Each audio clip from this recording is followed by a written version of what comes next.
Continuando na parte 2, turma, queria mostrar para vocês exatamente aquilo que a gente explicou no primeiro vídeo, aqui na parte 2, com um vídeo real. Vamos dar uma olhada aí, ó. Aí, ó.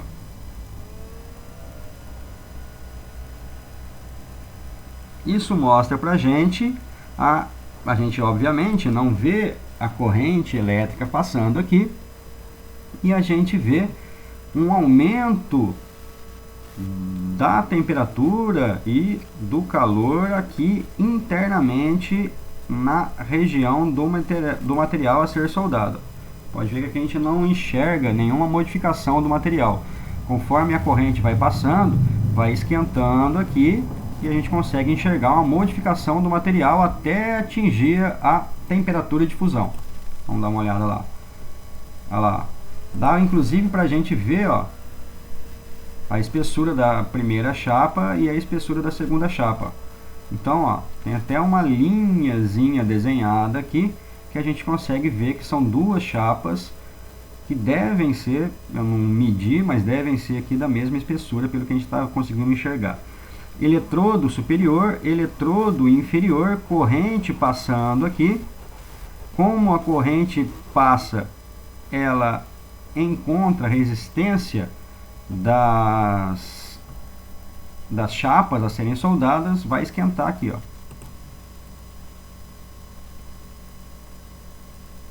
E aí vai criando um ponto de solda. Isso é chamado de solda a ponto, ou spot welding, ou solda. Olha lá. Isso aqui é chamado de lentilha de solda.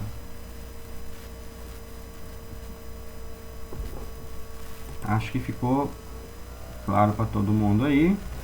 Beleza. Aqui nós temos também, ó, a demonstração da soldagem a ponto. Tirar o som aqui sem música. Olha lá. Nós estamos vendo. Vocês vão ver. Se vocês abrirem a porta do carro de vocês, vocês vão ver vários desses pontozinhos aqui, ó. Esses pontozinhos são soldas por ponto e que foram realizadas por eletrodos similares a esses aqui. Eletrodos superior e inferior, e aqui uma aplicação de pressão entre os eletrodos, fazendo com que vocês notem que haja uma resistência à passagem de corrente. Vocês notem que o resfriamento da solda é muito rápido. Ó o tanto que o eletrodo fica pressionado ao outro aqui, ó.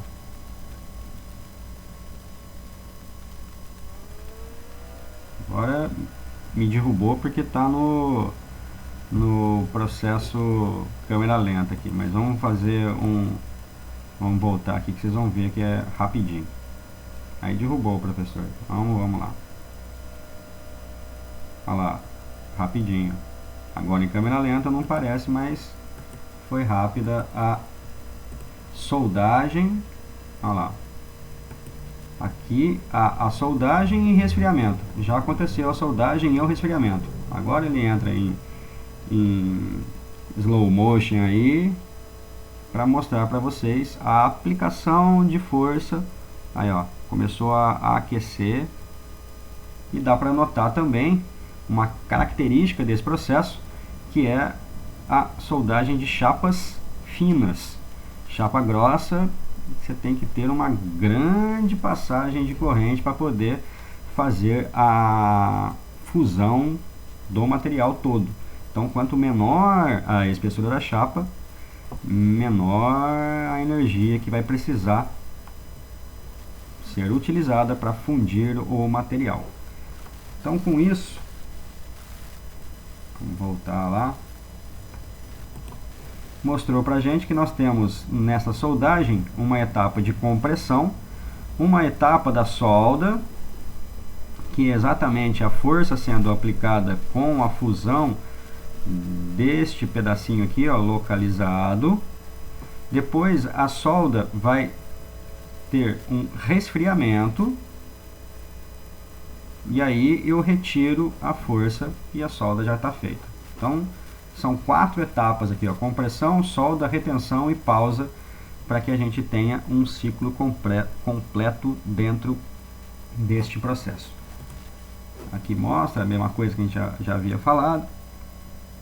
Então eu preciso ter um contato, eu preciso garantir uma certa planicidade dos eletrodos, tem algumas características que vão fazer com que a minha solda tenha maior ou menor qualidade. Então, para efetuar uma boa solda é necessário um contato metal com metal. Todos os eletrodos devem ser concebidos de tal maneira que permitam que a corrente de soldagem chegue ao ponto desejado pelo caminho mais curto.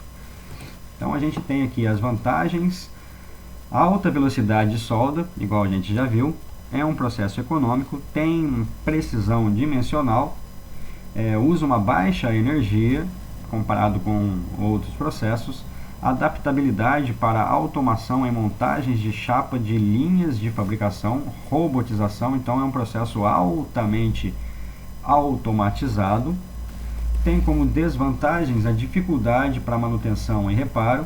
Geralmente o equipamento é bem mais caro que o equipamento de soldagem a arco, dependendo aí, obviamente, de quanto de energia você está precisando para soldar amplas faixas de espessura.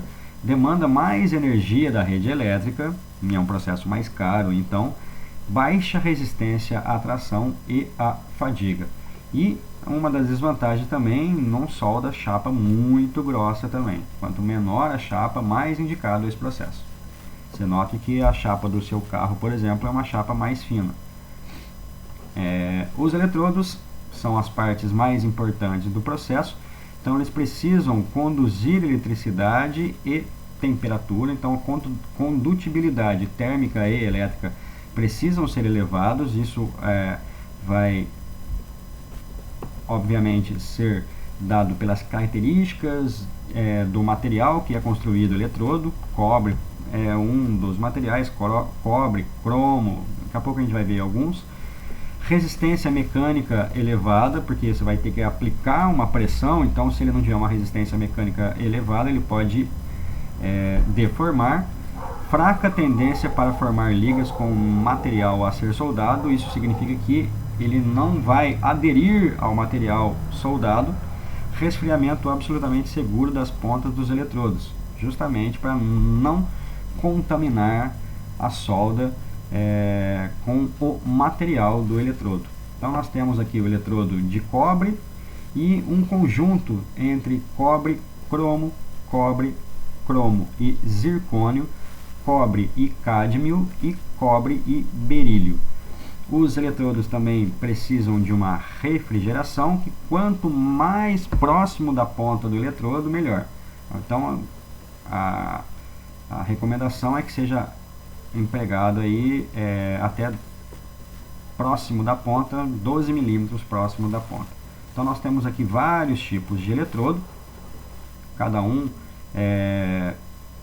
designado aí para alguma aplicação específica, em relação ao acesso, em relação à geometria da peça que vai ser soldada.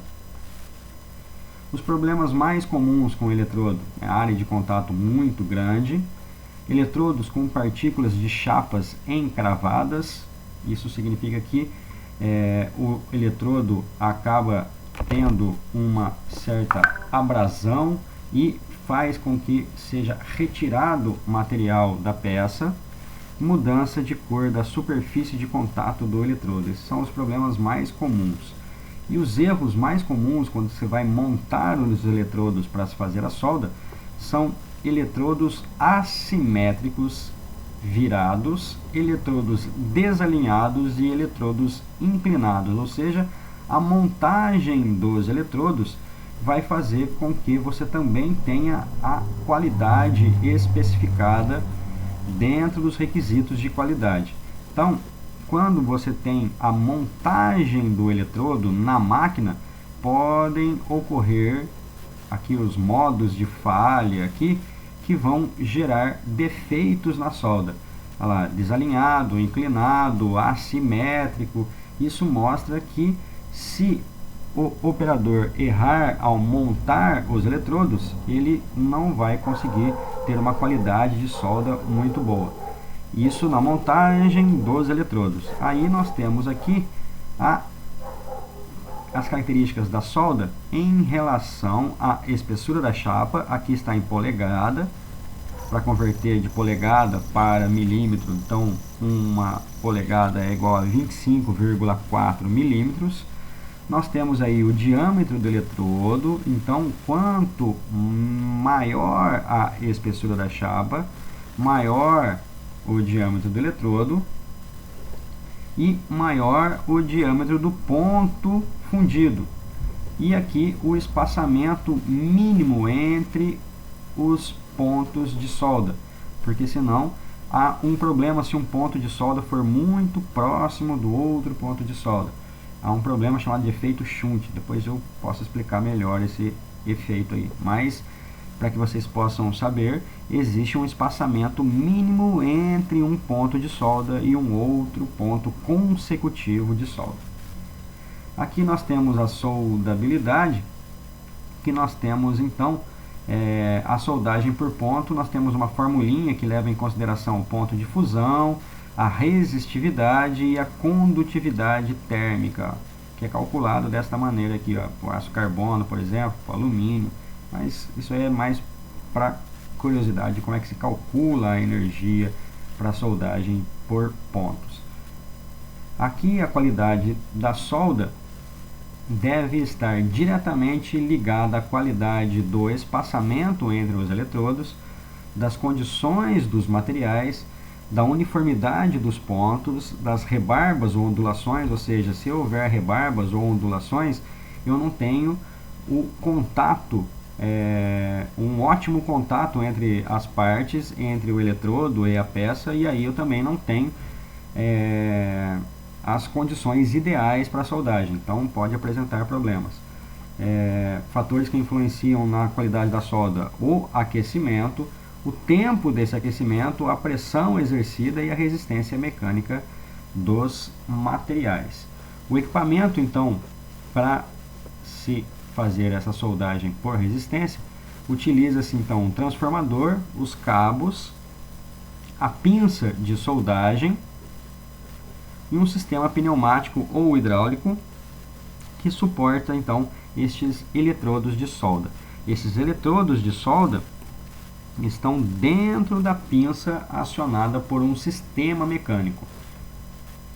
Como está chegando aqui próximo dos 15 minutos, eu não posso passar de 15 minutos, senão eu não consigo postar isso no YouTube.